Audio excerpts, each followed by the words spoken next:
UTSA football post-game wrap-up following the Roadrunners' 52-21 win over UTEP. Greg Lucas, San Antonio Express News. JJ Perez, Inside Runner Sports.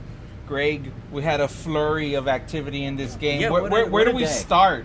Frank Harris? Yeah, let's start. I was going to say Frank Harris. Yeah. Keep it positive and start with Frank Harris. You want the stats? I have the stats. Go for it. Lay it on me. 22 for 26, 312 yards, 3 touchdowns.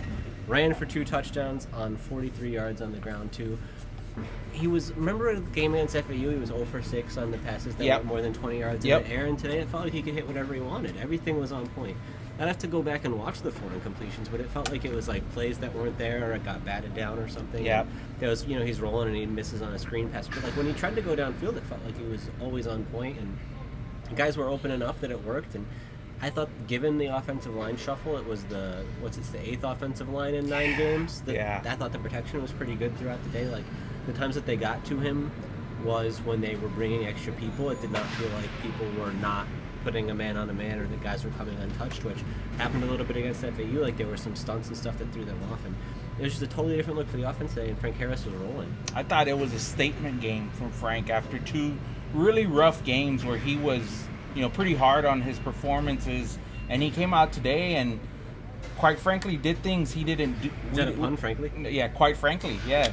That we didn't know that he could do. Yeah, well, I think we've seen, it seems like against matchups that he is comfortable in, where maybe it's the defensive speed or just how well they can protect him or whatever, he does pretty well. Like, remember how excited everybody got after the game against Incarnate Word? Yes. And that was, again, that's an FCS opponent, so right. It's a lower level of competition, and they don't have the same size or the same speed, especially defensively. But basically, we've seen him have good games against weaker opponents, and UTEP, for being 3-3 this year, is not typically one of the stronger teams in this league, and today did not really look like the part, and maybe UTSA's offense was just clicking at such a high level that it made him look that way. But I think we've seen where if he is comfortable because he has time and because his receivers can get open, then he can be really effective. Yes. It's just when they start to hit him and then maybe he starts to get banged up and then he's not moving around as well, and then all these other things that stem from that he starts to struggle more. But I think against matchups they can handle, this is what he's capable of. 5 touchdowns from Frank today. Could have had 6.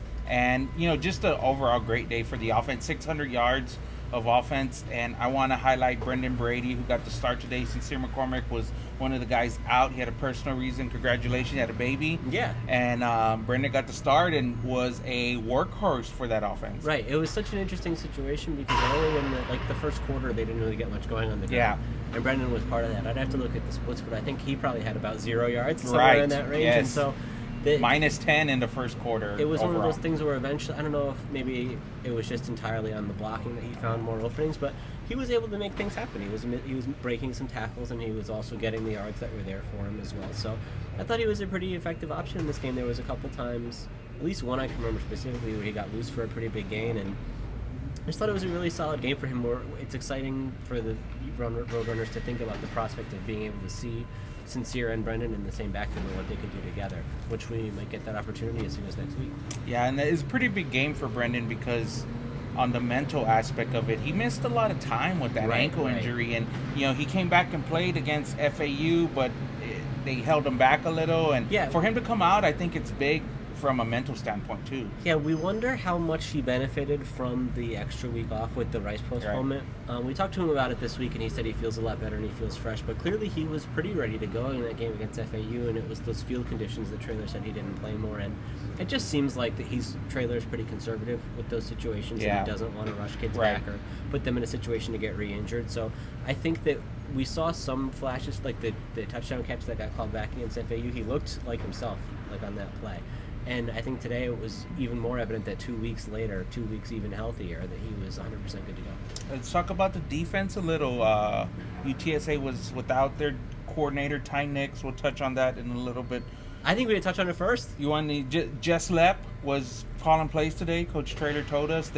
I guess they told the players yesterday. Yeah, that Ty Nix is on administrative leave, they said, and they didn't tell us anything other than that. And we'll see if anything further comes from that or what we can learn going forward. But as of right now, all we know is that he's not here. And it was interesting to see, if they didn't tell us that, might not have known. I would have not known. He was not here today, and they told us at halftime. And it was interesting because there were times early in the game where it felt like they were not bringing pressure the way they usually do. Yes, I agree with that. But that easily could have been part of the game plan, where they say, like, we scouted this team and we think our 11 against their 11, we just line up and play ABC football and we'll beat them man for man. So maybe it was just never part of the game plan to blitz a lot.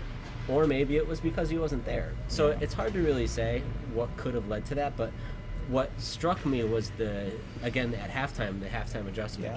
I don't have the 71 yards. It was 0 points. First half it was 240 something like that. 375. And so to go from there to have another strong second half is usually, and they did this again today, they point to the adjustments at halftime and things that coaches do and how they get fired up in the intensity, and to think that you make those adjustments and you have that kind of success without your defensive coordinator is really impressive. I don't know who gets the credit for that. Then I guess you got to go with Coach Lepp, because he's the one who was calling the plays. Coach Traylor said he spent a lot of time with the defense today. But they were able to make the same kind of adjustments that we've seen the last few weeks, because it's been a trend where the second half defensively has been off the charts. Huge second half again today by the rowdy defense. I like to call them that. We'll see if it's catching on a little bit. Yeah, we'll see. You got historic convo over. So. Yeah, historic Alamo Dome, maybe. Well, we'll see. Keep working on it. Yeah. So I think this game was almost not played. Do you get that feel? Yeah, so the COVID situation, we know Traylor said 11 guys were out due to COVID or other reasons. And we had a conversation about, well, does that count injured guys? Yeah. Because then which I'm going to say yes. Guys? Yeah. Because then it becomes which injured guys? Right. Like, do you count Lowell? The old injured guys? Do you count Jamal Sam? Like how do you count? So yes. I think of it as, I mean, if I had to guess, I would honestly say it's 11 as in 10 COVID and sincere. I don't think it's injuries are in that, but maybe it is. So one way or the other, we saw that the offensive line had 9 guys going through warm-ups and was working with, again, a new unit that we hadn't seen before now. Right. However it worked out, the only, I guess, like, I don't want to say irreplaceable, but the only guy who they didn't have a good option to slide in was Maka. He's like the consistent starter every game out there that wasn't available. And I think that it was maybe it works out for him in the long run too, because I know he's been playing through that hand injury, and that's why he couldn't snap. And we saw against FAU him playing at guard, effective blocking, but there was just issues with communication. Right. And it was weird to see, I'm all over the place with this, but it was weird to see early in this game Kevin Davis have snap issues. Yes, which we didn't see. Because we didn't see it against FAU. He seemed comfortable, and he'd played center before. So, all told, really, it felt like Maka was the only guy where he was out and they didn't have replacement options. Yeah. Whereas when Spencer Burford goes out, that gets a little more dicey. Yeah. We saw, like, when Mekhi Hart, before he arrived, that was dicey at times. Like, those are the two guys I think are the most irreplaceable. And to have them and have a proven center in the middle, I think that's probably why they were able to make work with the guys they were missing. And we were just kind of speculating. If last game was almost called off because of the offensive line, and this game was almost, Jeff said one more offensive line, and he didn't. He said he had them quarantined, like separated. But presumably that means those are the guys who were flagged last Thursday. Yes. Which means for next weekend they should be good. So hopefully the game being at risk of not happening is minimized relative to this weekend. This was the critical moment of the game, in my opinion. Now, we saw there was 2 more on Monday. Yes. And presumably that was an offensive line, since offensive line was already dicey. And then one yesterday or Thursday. Could have been a basketball player or something. The cohort had 5 guys in it. Statistically speaking, it was most likely a football player, just based on the fact that they test more guys more often. So, really, I think, barring any new issues arising this week, which is always a possibility. We saw that this week. Right. Yeah. They should at least be in a position where they're able to get on the field. And what's encouraging is we see at all these other programs where it feels like you have one test, and I don't know if they operate differently during the year, or they contact trace differently or whatever, but one test has been enough to turn into a whole outbreak, or has been enough to say we have so many guys contact trace them. That hasn't been the case with UTSA. And it really feels like the fact that they were able to have maybe one pop up Friday or Thursday and 2 pop up Monday, and then 2 the previous week. We don't even know what happened with Friday's testing. That could have been. So it seems like they are handling this in such a way that they're able to weather minimal issues here and there, and so far so good for them. So for me, it was a weird vibe when, we asked Coach in post game about kind of the last 24 hours. We're talking like 36, maybe a little bit longer, but just like the last day plus, it's been kind of tough and emotional with, I guess, Nick's being unavailable, Sincere, being out, and then, all the guys with COVID, contact tracing, and injuries. I mean, it seemed like it kind of took an emotional toll. Yeah, he started to tear up a little bit in our interview, and we've seen that from him once or twice before. I couldn't remember the circumstances, but I think you get the call from Sincere McCormick at 4:45 a.m. on Friday, apparently. Yeah. So that's really early Friday morning. I'm sure Trailer's up anyway, yes, but that's the point being that's where it sort of starts, and then at that point, you're having to adjust to not having your star player. Yep. And then from there, you're grabbing everybody and bringing them here for your walkthrough, and you're pulling them into the triangle of toughness. Talk about that a little. He said they stand in a triangle like every Friday at walkthrough. At midfield. And we've seen a photo. I saw it somewhere. About it has gotten around on social media before, but in this case, it was let's talk about all the guys who aren't going to be here. Yep. Let's stand the back up in the middle and say, do you guys believe that this guy can do it? Right. And they said, these are our guys. We're ready to go. And that's like kind of an emotional thing to rally around people who are missing and aren't going to be there. And then you have to think.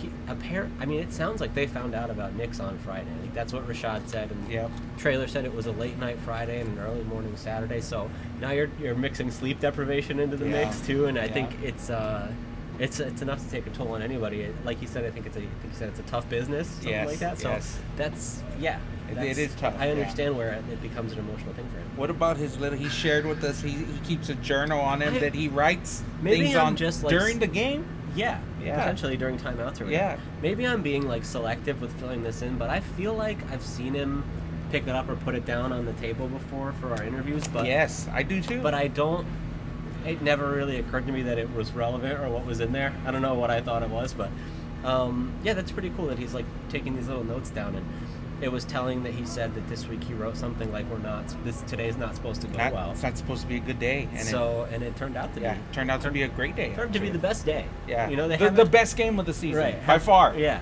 I don't know that they've, like, even when they played Stephen F. Austin or whatever, Middle Tennessee is kind of a... 2 quarters against Middle Tennessee, maybe. But they've never been this convincing. Yeah. They've never had the backups in the middle of the fourth quarter. Yeah. I didn't think they'd be able to do this based just on everything I had heard. And, again, we don't know all the specifics on who's injured versus who's positive, who's contact traced. We don't never find out that information. And we don't even know. I mean, I don't feel like one of us would have caught wind of it if there was some situation with UTEP, but I don't know if they were potentially not at full strength today, but it seemed like everything was all go for them, so I don't know. Roadrunners improved to 5-4, a pretty big win in the conference scheme of things. There are two scheduled games left, maybe a third. Right. It'll be interesting to see. I haven't checked on Southern Miss this week, I know they got blown out by Rice, and that they've had so many issues with the coach leaving, and it was already the interim coach, and they had a COVID situation. And it feels like they're kind of a mess, and I don't know to what extent they've gotten it together, or if this is going to be a game that UTSA should win, and then that's 6, and then you're looking at a home game against North Texas, who has not had their best season, for the picking, I think. That's one way to put it. So could you imagine an 8-4 year if Rice gets rescheduled? Who knows? Who knows? Well, and I'm sure Rice wants UTSA because that's a better matchup for them. So it's just because the divisional thing. Don't get it twisted. I'm just making the statement. And then I mean, Lisa Campos did tell me on the phone that if they are not able to reschedule the Rice game, that they could add a 12th game some other potentially way. Yeah. So that would be interesting to see if they would try to do that. There's a school across town who's looking to play somebody if they can find an opponent before the Southland season kicks in.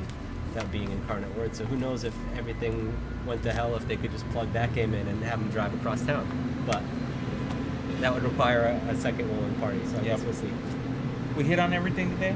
I mean, who knows? I couldn't keep track of that. I feel like this game, 5 or 6 lead changes in that first half. Yes, and then it was all UTSA from there. Kendrick Cobb scored a touchdown. 28 unanswered points. Yeah, the second team was in there. BJ Daniels had a big run. We didn't even talk about the wide receivers. The wide receivers did some things. Yeah, Zakari had the had the one touchdown that was good and the one touchdown that was bad. Yeah, I mean, it happens. We see it everywhere. Right, yeah. That's a tough break. It seemed more consequential at the time. Dingle had a nice reception. That was a cool play call. That was a great play call, the misdirection. I think Barry Lunny takes a lot of flack for misdirection, but that was perfect. They've done that, like, motion to the backfield, motion back out that way concept before, but it's never been like it was that wide open. I don't know. Yeah, it seemed very blown easy. aside. Tyke had a great. He put it in the end zone. Catch, yeah. So I think overall a lot of weapons for Frank, and he said he was down on himself. I think he didn't have the confidence, and maybe this is a good builder for him and the offense as a whole. Yeah, I could understand why he wouldn't have the confidence. It had been a rough go. You go back to the initial injury and then trying to get confident back in yourself and your body after that. You go back to losing the job to Lowell outright, which has not happened to him before at the college level. Yeah. And then you talk about just not playing all that well against FAU, and it looks very problematic. There was even some throws in some of these other games that were questionable, but today he just hit on all cylinders. Well, I'm of the opinion that Josh Atkins coming back made him maybe play better. Interesting. Pressure, maybe pressure and stuff like that. Certainly, you have to think if Frank played the way that he played last game against FAU, at halftime, would they have talked about it? They've said they want to give their quarterbacks a long leash and have them not looking over their shoulders in the game. Yeah. But with how well Atkins has played in limited time this season, if the game was still in the balance, to what extent would they have thought about it? That's interesting. Yeah. We'll see. More questions for next week. I'll wrap it up for me. It's been 2 weeks since we've done one of these deals because of the cancellation. Yeah, I missed you. Yeah, same here. So that'll wrap it up. Greg Luca, San Antonio Express News, JJ Perez, Inside Runner Sports. #set the expectation. Set the expectation. Appreciate you guys watching. Talk to you next week.